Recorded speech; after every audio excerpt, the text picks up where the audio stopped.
ਤੇ ਕਰਨ ਕਰਾਉਣ ਵਾਲਾ ਉਹ ਆਪੇ ਹੀ ਹੈ ਜੀ। ਮਤਲਬ ਕੋਈ ਵੀ ਦੁੱਖ ਸੁੱਖ ਇਹ ਬਿਮਾਰੀ ਆ ਅਸੀਂ ਸਾਰਾ ਕੁਝ ਬਾਬਾ ਕਰੇ, ਅਸੀਂ ਤਾਂ ਹੱਥ ਦੇ ਉੱਤੇ ਹੱਥ ਧਰ ਕੇ ਬੈਠੇ ਰਹਿਣਾ ਹੈ। ਨਹੀਂ ਮੰਨਦਾ ਕੌਣ ਹੈ?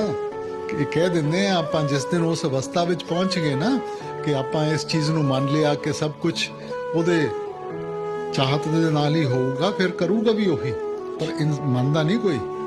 बेटा जितनी भी आत्मा यहाँ आती है ना, आना और जाना तो पहले से तय है कि किस वक्त आना है और किस वक्त जाना है, वो किसी भी इंसान के हाथ में नहीं। हाँ, उसके साथ कुछ दुख तकलीफ भी होती है, कभी खुशी होती है आने के साथ और कभी जाने के साथ दुख होता है, वो कर्मों का हिसाब किताब है। मगर किस वक्त आना है और किस वक्त जाना है इसको नहीं बदल सकता बेटा कोई। ਆਪਾਂ ਇੱਕ ਜ਼ਿੰਮੇਵਾਰੀ ਚੁੱਕੀ ਹੈ ਬੇਟਾ, ਆਪਾਂ ਉਹਨੂੰ ਨਿਭਾਣਾ ਹੈਗਾ। ਹਾਂਜੀ ਠੀਕ ਹੈ ਨਾ? ਤੁਸੀਂ ਉਸ ਸਤਸੰਗ ਤੇ ਨਹੀਂ ਆਂਦੇ, ਘਰੇ ਟੇਪ ਲਾ ਲਿਆ ਕਰੋ, ਮਹਾਰਾਜ ਦਾ ਸੁਣ ਲਿਆ ਕਰੋ। ਹਾਂਜੀ ਠੀਕ ਹੈ ਜੀ। ਮਕਸਦ ਇਹ ਹੈ ਕਿ ਸਤਸੰਗ ਦਾ ਮਕਸਦ ਕੀ ਹੈ ਬੇਟਾ?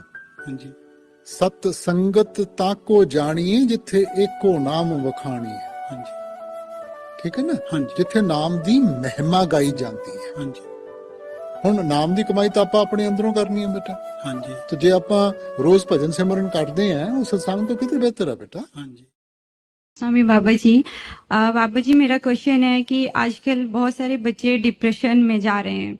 Even in my family my husband and cousin brothers also suffered a lot from the depression. So Baba ji ये क्या प्रीवियस कर्मा है कि उसको वो भुगतान है या कुछ एनवायरनमेंट है, फैमिली प्रेशर? और बेटा आप हैरान होंगी कि अब इंडिया दूसरे नंबर पे आ गया है डिप्रेशन में। We are number 2 in the world. अब देखो पहले ना बड़े बड़े परिवार होते थे। अगर बच्चा अपनी माँ से डरता था, बाप से डरता था, कोई मासी थी, कोई बुआ थी, कोई अपना दादी दादा, कोई ना कोई होता था जिससे बात कर सकता था। और प्रॉब्लम कोई भी इतनी बड़ी नहीं होती, बड़ी उसको बड़ा हमारा मन बना देता है बेटा, इसलिए हम डिप्रेशन में चले जाते हैं। अब डिप्रेशन क्या है? आप किताब को लेके ना अगर उसको फ्लिप करेंगे आप क्या कुछ समझ पाएंगे? मगर एक एक पन्ना करके जाएंगी, आप पढ़ भी सकती हैं, समझ भी सकती हैं। तो जब वो मन ओवर ड्राइव में पड़ जाता है ना तो उसको कुछ समझ नहीं आती, उसको डिप्रेशन हो जाता है बेटा। तो डॉक्टर भी जो दवाई देता है क्या देता है कि मन आहिस्ता चले, उसका ड्राउजी हो जाएगा, मन स्लो हो जाएगा, उसको समझना आसान हो जाएगा बेटा। अब क्योंकि हम सब कुछ अपने मन में रखते हैं, वो अपनी पूरी भड़ास सब कुछ मन में रखते हैं, तो फिर वो कहीं ना कहीं उसने निकलना है। अब अगर माँ बाप हैं या बहन भाई हैं, यार दोस्त हैं, एक दूसरे से बातचीत करें। अब बातचीत खत्म हो गई है ना। घरों में बाद में कोई जाता है, पहले टीवी ऑन हो जाती है या हाथ में सेलफोन आ जाता है,